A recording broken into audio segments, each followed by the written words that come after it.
नगमा दुल्हन का लिबाज पहन के एक कमरे में बैठी थी। उसे बहुत ज्यादा डर लग रहा था, लेकिन तभी कमरे का दरवाजा खुलता है और कमरे के अंदर गांव के सरदार की एंट्री होती है। अब सरदार नगमा के पास आ जाता है और वो नगमा के साथ छेड़खानी करने लगता है। नगमा इस बात का विरोध करती है। वो सरदार से कहती है कि ये गलत है, ऐसा मत करो, लेकिन सरदार कहाँ मानने वाला था। सरदार नगमा को अपनी गोद में उठा लेता है और तभी नगमा सरदार को जोरदार धक्का मारती है, जिसकी वजह से सरदार काफी दूर जाके गिरता है। लेकिन इस बात से सरदार को काफी ज्यादा गुस्सा आ जाता है और गुस्से में आकर वो नगमा के पास आता है और एक ही झटके में नगमा के कपड़े अलग कर देता है। इसके बाद वो जबरदस्ती नगमा के साथ संबंध बनाने लगता है। नगमा लगातार रो रही थी और नगमा के पास रोने के सिवा और कोई रास्ता भी नहीं था, क्योंकि गांव की ये परंपरा थी जो उसे निभानी ही थी। दोस्तों, ये सच्ची घटना बलूचिस्तान के गांव पिंजौर की है, जहां पर लड़कियों के कुंवारेपन को चेक करने के नाम पे एक वहशी दरिंदे ने करीब 400 लड़कियों को अपनी हवस का शिकार बना लिया था। और आगे चलकर उस सरदार के साथ कुछ ऐसा होता है जिसे सुनकर आपके भी रोंगटे खड़े हो जाएंगे। आदाब, नमस्कार, सत श्री अकाल। दोस्तों, बहुत बहुत स्वागत है आपका CHD क्राइम सफर के एक नए एपिसोड में। मैं उम्मीद करता हूँ आप सब ठीक ठाक होंगे। दोस्तों, ये चैनल अभी छोटा है, इसे आपके प्यार और सपोर्ट की बहुत ही ज़्यादा ज़रूरत है। इसीलिए वीडियो को देखने से पहले मैं आपसे ये रिक्वेस्ट करता हूँ कि चैनल को सब्सक्राइब और वीडियो को लाइक कर दें। 10 नवंबर 2010 बलूचिस्तान का एक गांव पिंजौर, और इसी पिंजौर के रहने वाले रशीद खान के परिवार में उनकी पत्नी के अलावा 4 बेटे थे, जिनमें सबसे बड़े बेटे का नाम रेहान था। रशीद खान का पिंजौर में ही मीट मुर्गे का बड़ा कारोबार था और रशीद खान के चारों बेटे भी उसके मीट मुर्गे के कारोबार में ही उसका हाथ बटाते थे। अब देखते ही देखते रशीद खान के बड़े बेटे रेहान की शादी की उम्र हो चुकी थी। इसीलिए रशीद खान को अब रेहान की शादी की चिंता सताने लगी थी और रशीद खान ने अपने जान पहचान और रिश्तेदारों में ये बोल रखा था कि अगर कोई ढंग की लड़की हो रेहान से शादी करने के लिए तो मुझे जरूर बताना। अब इसी बीच में एक दिन रेहान के मामू जान इनके घर पे पहुंचते हैं और रशीद खान को बताते हैं कि पास ही के गांव की एक लड़की है, अच्छा परिवार है, क्यों ना रेहान की शादी उस लड़की के साथ करवा दी जाए। ये बात सुनकर रशीद खान बहुत खुश होते हैं और ठीक इसके अगले दिन ही वो लड़की को देखने के लिए उसके घर पे पहुंच जाते हैं।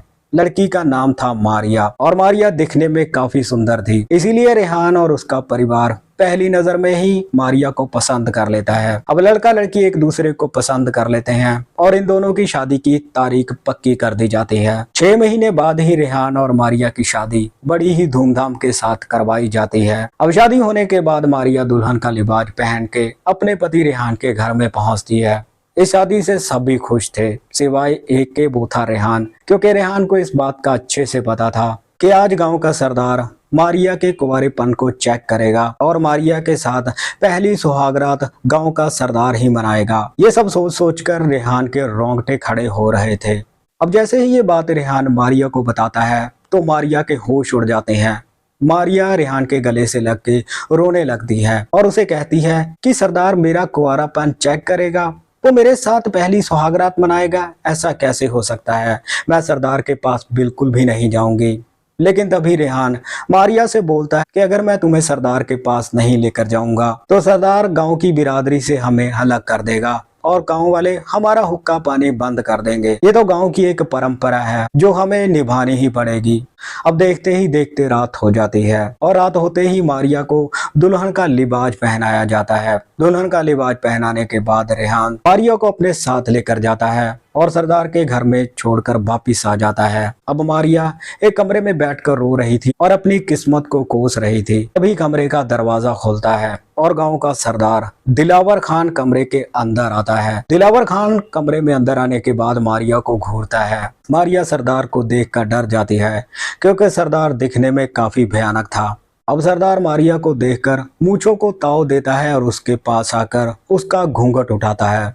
सरदार मारिया का घूंघट उठा के उसे कहता है कि मैंने आज तक सैकड़ों लड़कियों का कुंवारापन चेक किया है, लेकिन उन लड़कियों में से तुम सबसे ज्यादा खूबसूरत हो। मारिया सरदार की किसी भी बात का कोई भी जवाब नहीं देती।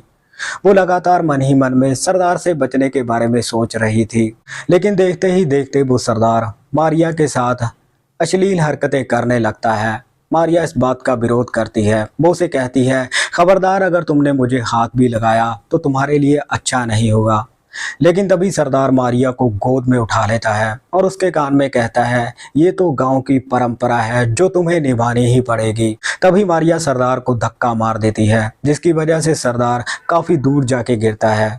लेकिन अब सरदार काफी गुस्से में आ चुका था। गुस्से में आने के बाद सरदार मारिया के पास आता है और एक ही झटके में अपने और मारिया के कपड़े अलग कर देता है और उसके साथ जबरदस्ती जिस्मानी संबंध बनाने लगता है। मारिया लगातार रो रही थी, लेकिन वो कर भी क्या सकती थी, क्योंकि ये तो गांव की एक परंपरा थी जो उसे निभानी ही थी। सरदार उस रात कई बार मारिया के साथ नाजायज संबंध बनाता है और इसके बाद जैसे ही अगली सुबह निकलती है, तब रेहान अपनी पत्नी मारिया को लेने के लिए सरदार के घर में जाता है। अब रेहान मारिया को अपने साथ लेकर वहां से अपने घर आ जाता है। लेकिन जब मारिया वहां से जा रही थी, तब सरदार मारिया को देखकर मूंछों को ताव दे रहा था। इस घटना ने मारिया को अंदर से तोड़ दिया था। वो हर समय गुमसुम रहने लगी थी, लेकिन मन ही मन में मारिया ने ये फैसला कर लिया था कि वो सरदार से इस बात का बदला लेके रहेगी। लेकिन कैसे? अब वक्त ऐसे ही आगे बढ़ रहा था। लेकिन इसी बीच में रेहान के छोटे भाई रकीब की भी शादी की उम्र हो जाती है और रशीद खान अब रकीब के लिए भी लड़की देखने लगे थे। दरअसल मारिया की एक छोटी बहन थी जिसका नाम था सायरा, और सायरा भी दिखने में काफी खूबसूरत थी। और अब रशीद खान सोचते हैं कि क्यों ना रकीब की शादी सायरा के साथ ही करवाई जाए। लेकिन जैसे ही वो सायरा के घर वालों के साथ बात करते हैं, तब वो साफ साफ मना कर देते हैं, क्योंकि मारिया ने अपने घर वालों को गांव की परंपरा के बारे में बताया था। इसी वजह से सायरा के माता पिता इस शादी से इनकार कर देते हैं। लेकिन तभी मारिया अपने घर वालों को फोन करती है और वो उनसे कहती है, रकीब से अच्छा लड़का कोई हो ही नहीं सकता, आप सायरा की शादी रकीब के साथ करवा दो। और अब मारिया की बात सुनकर मारिया के घर वाले सायरा की शादी रकीब के साथ करवाने के लिए तैयार हो जाते हैं। अब इसी बीच में एक दिन मारिया अपने घर पर पहुंचती है। घर पर पहुंचने के बाद वो अपनी बहन सायरा के कान में कुछ कहती है। इसके बाद वो वहां से चली जाती है। अब थोड़े ही दिनों बाद रकीब और सायरा की शादी बड़ी ही धूमधाम के साथ करवाई जाती है। अब शादी होने के बाद सायरा दुल्हन का लिबास पहन के अपने ससुराल में पहुंचती है। लेकिन अब उसके पति रकीब को भी इस बात का पता था कि सायरा के साथ पहली सुहागरात तो गांव का सरदार ही मनाएगा। वो भी ये सोच सोच कर डर रहा था। अब देखते ही देखते रात हो जाती है। सायरा को दुल्हन का लिबास पहनाया जाता है ताकि उसे सरदार के पास भेजा जाए परंपरा को पूरा करने के लिए। लेकिन तभी मारिया अपनी बहन सायरा के पास आती है और उसके कान में उसे कुछ बताती है। सायरा हाँ में सिर हिलाती है और इसके थोड़ी देर बाद ही रकीब